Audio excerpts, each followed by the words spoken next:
Hi, everyone. So I'm Ben. I work on the Swift standard library at Apple. And I've come to the Functional Swift conference to talk to you all about mutable state and how it's awesome. Because know your audience, I guess. So I am going to tie it in a little bit to functional programming as well, though. And I'm also going to use some examples that actually come from Brandon, so it can't be all bad. So I'm going to take you through some examples of where to use local mutable state to give big performance wins without compromising on safety.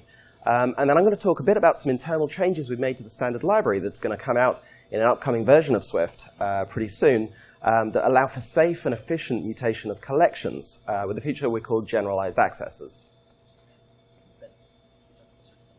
Sorry? Talk closer to the mic. Oh, talk closer to the mic. OK.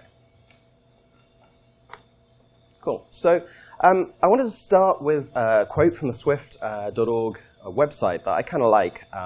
That demonstrates what I find it really exciting about Swift, and in particular these two words together, fast and safe. And these are, when we program, a lot of the time, these two things are in tension. Sometimes you have to trade off safety or maybe readability for speed. And what drew me to Swift initially and got me really excited about it is the fact that this is probably less often the case in Swift than in a lot of other languages. And with each release of Swift, I think we're getting closer to the goal that this is less and less often a trade-off that you have to make. But obviously, that doesn't mean it's impossible to write inefficient or incorrect code. And there are a few things you do need to watch out for. And we're going to look at a few examples. And there are examples that I think do apply a little bit more maybe to certain functional styles of programming. So functional Swift enthusiasts that you all are, you know that there's another way to write this loop here using reduce. And not everybody prefers this style, but I certainly do, because I think it's much clearer because it's saying what you're doing. You're reducing a sequence down to a single value. And you can even strip that code further by passing in a named function, in this case, the addition operator as an argument. And I think this strips away a lot of the ceremony of the code. And that's nice because it leaves it just with expressing what you want to achieve. And when you see it, it's more readable. And that means you're more likely to be confident that it's correct. So now let's talk a little bit about hidden performance issues. Because I think as good as this approach is, it can make it a little bit easier to miss performance issues that you might otherwise see in regular imperative code. So let's build on the reduce example a little bit. And instead of summing a sequence of numbers, we're going to flatten a sequence of sequences. And the code looks almost identical because plus is also the concatenation operator for arrays. And so we can write a reduce that repeatedly adds the inner sequences to an array that we're building up over using a reduce function.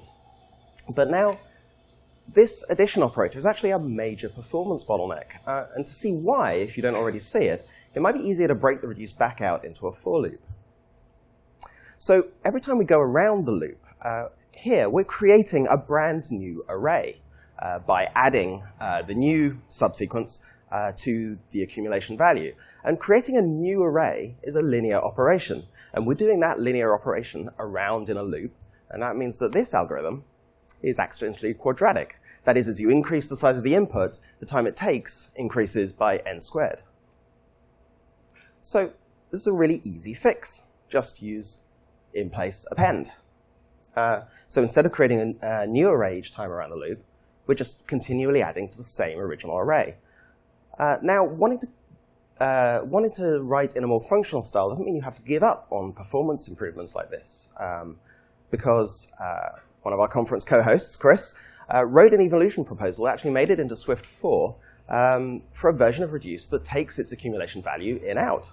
So you can use the nice functional style of reduce without giving up on performance. And if you happen to prefer point-free style, you're in luck because that works too. So just in case you're a little bit skeptical about whether this performance impact really matters, I've got a little benchmark set up here for you. So this is using a benchmarking app that actually was written by another member of the Swift team at Apple, Caroy. And what it does is it tests different operations at different scales of input. So I've got a benchmark set up here. It takes an array of ranges, so that's a sequence of sequences. And I'm just timing how long it takes to flatten it by reducing it with plus, and then to flatten it by reducing with reduce into and plus equals. So here's my benchmarking app. I'm going to run the benchmark. And you immediately see that the version that uses plus equals is significantly faster.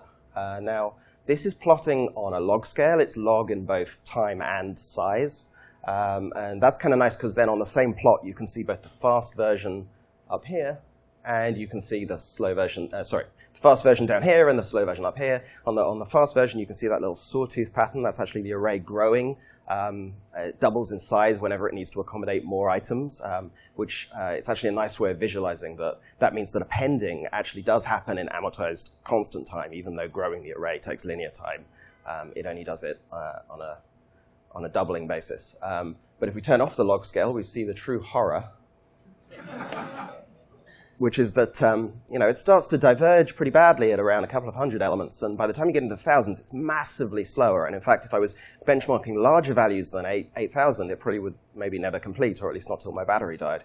And so 8,000 elements is not really that much. People have like 8,000 songs in their iTunes library. They have 8,000 words in their screenplay. It's a number that comes up often. If you're constantly hitting problems like this, your program will be slow through maybe even death of 1,000 cuts, where it's hard to find exactly where it's slow. Just profiling it won't necessarily show it to you. OK, so switch back to Keynote. So that resolves our performance issues, but haven't we done it a little bit by compromising on safety? And you'll hear a lot of good talks, some of them today, about how mutable state is dangerous and the cause of many bugs. And I think that's true so long as you add a word, because it's really shared mutable state that's the problem.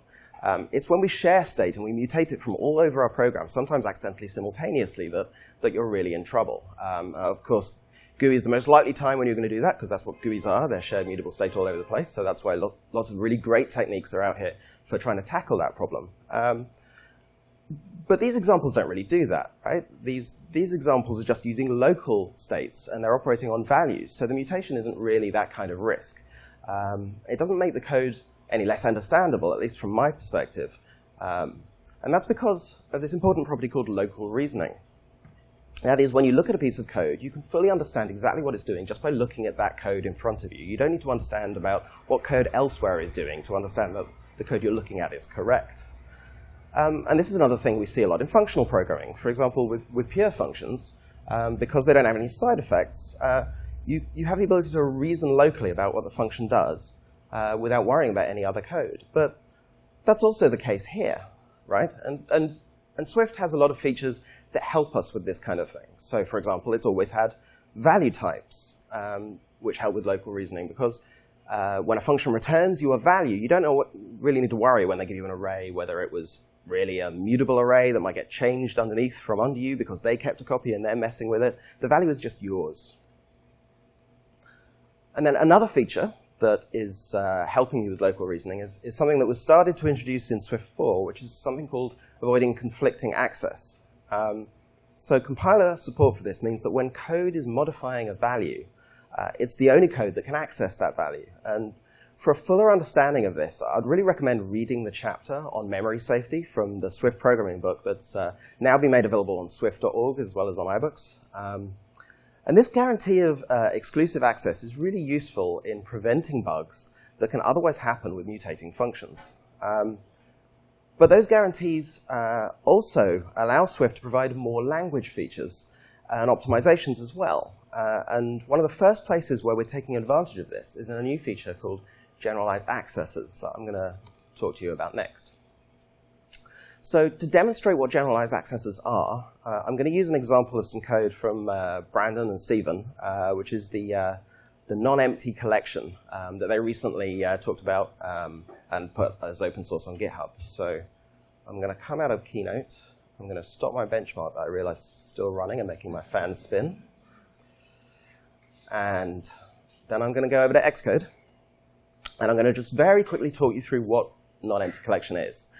So NonEmpty Collection is applying a pattern that we actually use all the way through the standard library, which is it defines a very simple struct, and it makes it generic over any kind of collection.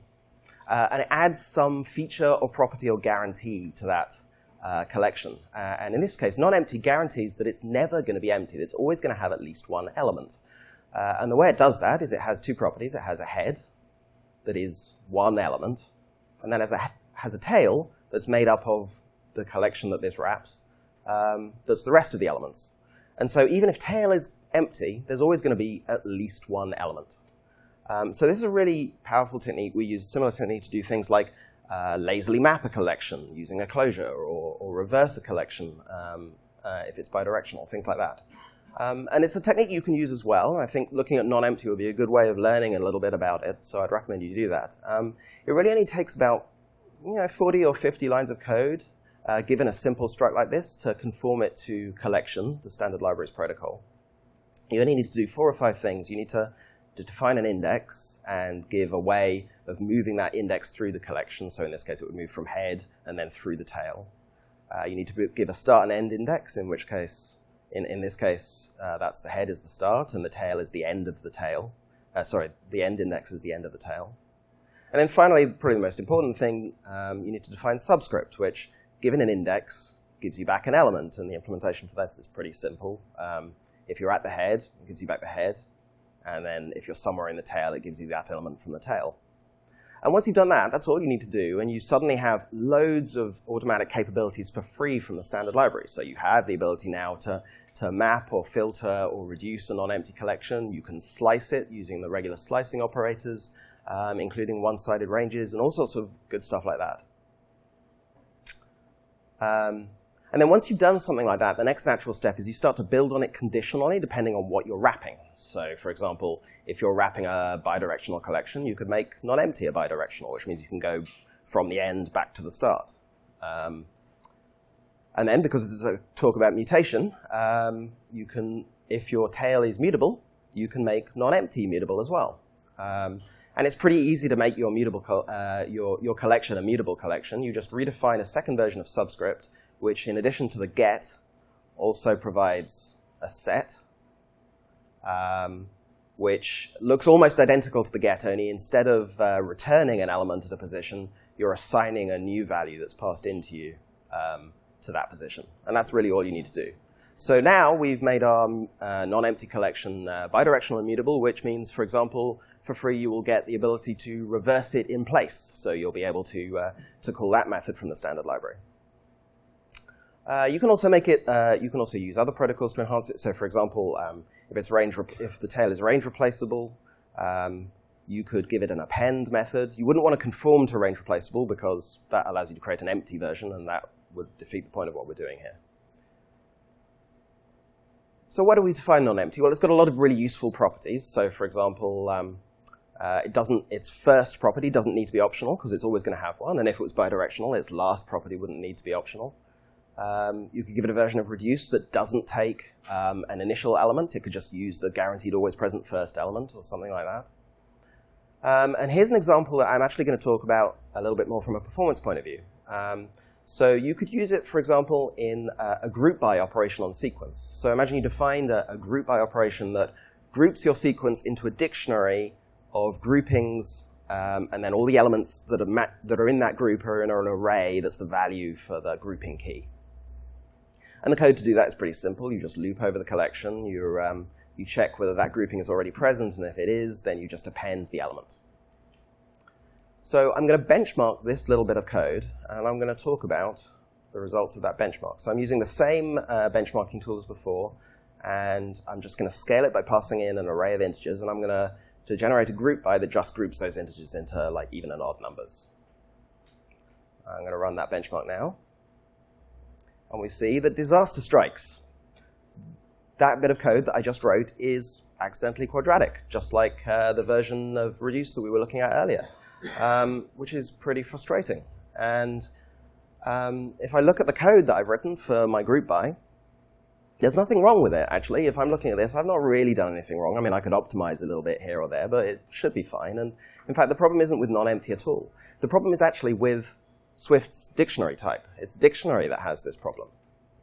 And to understand a little bit about why, I'm going to switch back to Keynote and talk a little bit about CopyOnWrite types, and then also how CopyOnWrite types interact with subscripts. So let's do a quick recap of what a CopyOnWrite type is. So this is how we give types like array and dictionary value semantics, even though fundamentally these kind of types are reference-backed. So when you create an array, all you create is a single struct, and all that struct contains is a pointer. And what that pointer points to is an owning class, an instance of an owning class, that has the actual buffer that stores the data inside the array, as well as some other important information like a reference count and the capacity of the buffer and the number of elements in the array currently.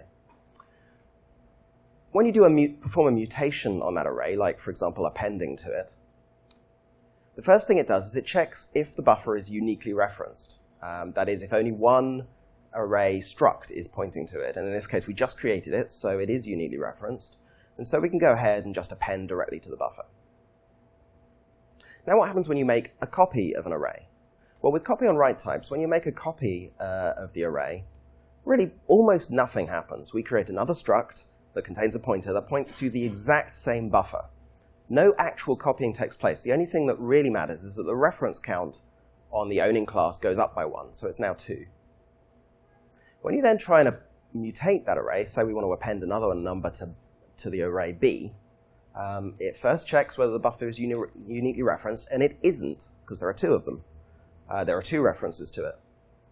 And so it needs to make a full copy of the buffer, and then it drops a reference to the old type, to the old buffer, and now it knows that it must be uniquely referenced, so it just goes ahead and appends the element. So that's a quick recap of how CopyOnWrite works for our value-typed data structures. So how does that interact with the group by operation that I just wrote? So let me bring my script back up.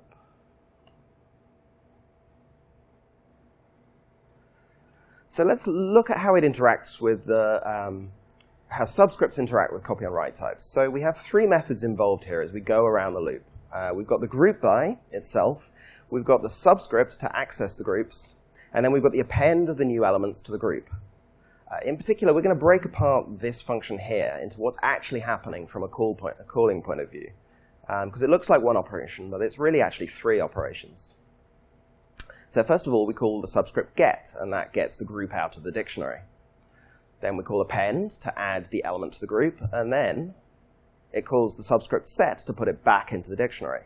Now, here's the problem. When you break it apart like this, you can see where the issue is. The subscript get returns a copy of the grouped array. And that means that when it calls append, it's calling append on a copy. And that means it's going to make a full copy here every single time we append an element.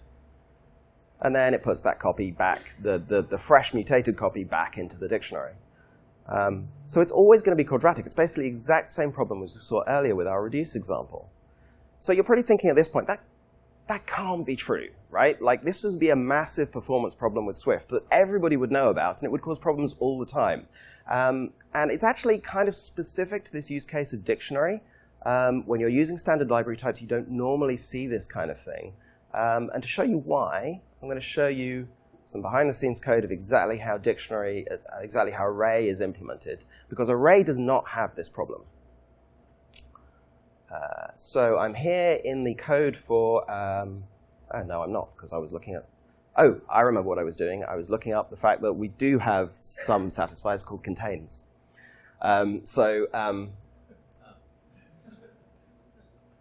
anyway, this is the code for array on the Swift 4.2 branch. That's the current shipping version of Swift that's in the version of Xcode you can download today. And if we scroll down to the implementation of subscript for array, you see it's got a regular get, but then instead of a set, it's got this horrendous looking thing. It's got mutable address with pinned native owner. Oh.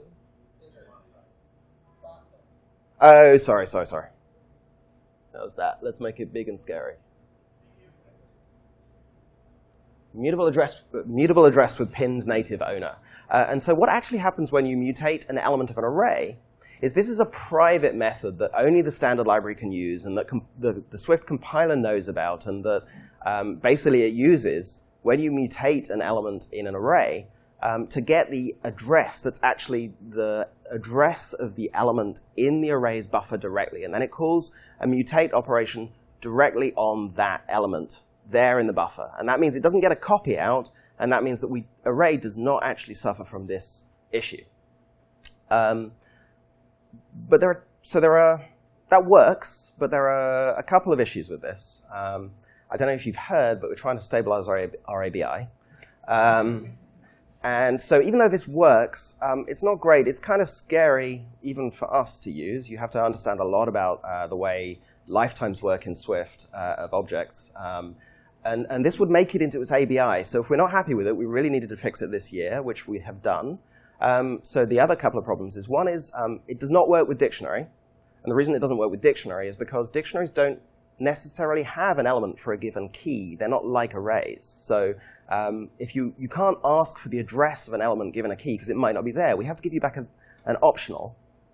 And that means that this technique just does not work with that. We could probably like bully it into working if we tried really hard, but we haven't because we felt that there was a much nicer solution. And then the other reason why we really want to do a better job than this is because we don't really like it when the standard library has access to privileged capabilities that we aren't making available to everybody. In an ideal world, everything you can do in the standard library, you ought to be able to do outside the standard library. And so NonEmpty Collection ought to be able to take advantage of this kind of capability as well. And right now it can't, and that's no good. So if you look on master, and in fact in the 5.0 branch that we're about to ship at some point soon, you will see that it actually has this new, it has the regular get, and then it has, instead of a subscript set, it has a subscript modify. Now, it has an underscore because it's still private to the standard library, but the design of this different capability is that we do plan to actually make it available in a subsequent release publicly so that any type can adopt it. And I would look out, if you're interested in that, in a proposal that's going to go out to Swift Evolution at some point, hopefully in about a month or so, he said, looking over at John, who's going to write that proposal. So how does this new modify work? Let's switch back here.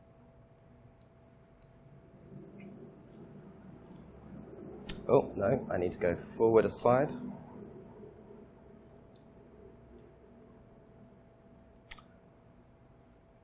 So let's walk through how the modify subscript works. So unlike the two get and set operations, modify is a single operation, a lot like that mutable address with pin donor or whatever it was, that lets the collection both fetch and modify the element together in one go. So the group by method makes one call, and to subscript modify, it doesn't call get and set, it just calls modify. And for the duration of that call, the modify subscript is going to hold exclusive access to the collection, and that's important. And I'm showing the exclusive access that's held by the subscript operation there with the red bar. So the subscript first locates the element in its collection, and then it yields it back to the caller. And it yields it in-out, hence the ampersand, because the goal here is for the caller to mutate the element. Now, if you're familiar with the yield keyword from other languages, you'll realize that that means we're actually using a coroutine here. And the yield gives control back to the caller, but the key difference is the modify subscript hasn't returned, and it still holds exclusive access, but it's just yielding one element back to the caller. And because the collection has exclusive access to the buffer within the call to modify, it can safely yield a reference to that element, avoiding the need to copy it. And then the caller can then call append on that element it's being yielded back, and then the append can actually happen in place, directly on the buffer. And then the append returns, and then the group by returns from its yield to the modify, and then the modify returns giving up exclusive access. So let's prove that this works in practice. So I'm going to switch back to Xcode. And what I've done is I've gone to swift.org, and if you go to swift.org and go to downloads, you can download a copy of the development snapshots that are the nightly active development we're doing on GitHub every day. And you can download the snapshot of master, and you can try out new features that haven't been released yet. Now, it's not been signed, this compiler, so you can't actually ship an app with it, but you can build your app and try it out. So if you've got a crasher that you think has maybe been fixed, then you could give that a go. So I'm going to go back to my benchmark. I'm going to switch over to using that new toolchain. Oh, I'm going to save. I'm going to rebuild the benchmark, which takes a little while because it's got to rebuild everything because it's a brand new compiler. I'm We don't have ABS stability quite yet. And then I'm going to run it. And you see that it's linear. So the problem with dictionary is fixed. So I'm just going to do one more thing, which is, so that's great, but like I mentioned, in the future, the hope is that we're going to drop that underscore and make it publicly available to outside the standard library. And because I've got a development toolchain, I can do that preemptively already. There's another thing that you might want to do, which is like, if you've got a non-empty collection, then if you called group by on it, then you ought to get back a non-empty collection, right? Because there's got to be at least one group with one element in it. So if instead of extending sequence, I extend non-empty, and I change it so that it returns a non-empty dictionary. I'm actually using an array because, while you can implement non-empty dictionaries, I haven't. But it's basically the same thing for small values. And then the code is almost exactly the same, except it's got to initialize it slightly differently. So if we go back over here, I've got a benchmark of the non-empty version. And because it's not been implemented inside the standard library, it's going to suffer from the same original problem off to infinity and beyond, which is a shame. But if I switch back over to here, and I go up to my modify that I wrote earlier, and I change the set to be a modify, and then I yield instead of assigning, and I do the same here, you'll note you can yield from two different places. It's kind of like when you defer assigning to a let. You don't have to assign it straight away, but the compiler has to be able to prove to itself that you are yielding once and only once. So here we are, because we've got to switch over two possible enum cases. So that's literally all I need to do. If I build an Xcode, it builds. If we switch over to the benchmark and rebuild it in there, and wipe out the old value, we run it. And there you go. It's even faster than dictionary, because I was using an array, which is cheating, for two values. And that's it. So you should, in the version of Swift 5, realize these performance improvements to dictionary. And then look out for a proposal to the Swift Evolution forums if you're interested in following along about making this proposal public for everybody to use. And thank you very much.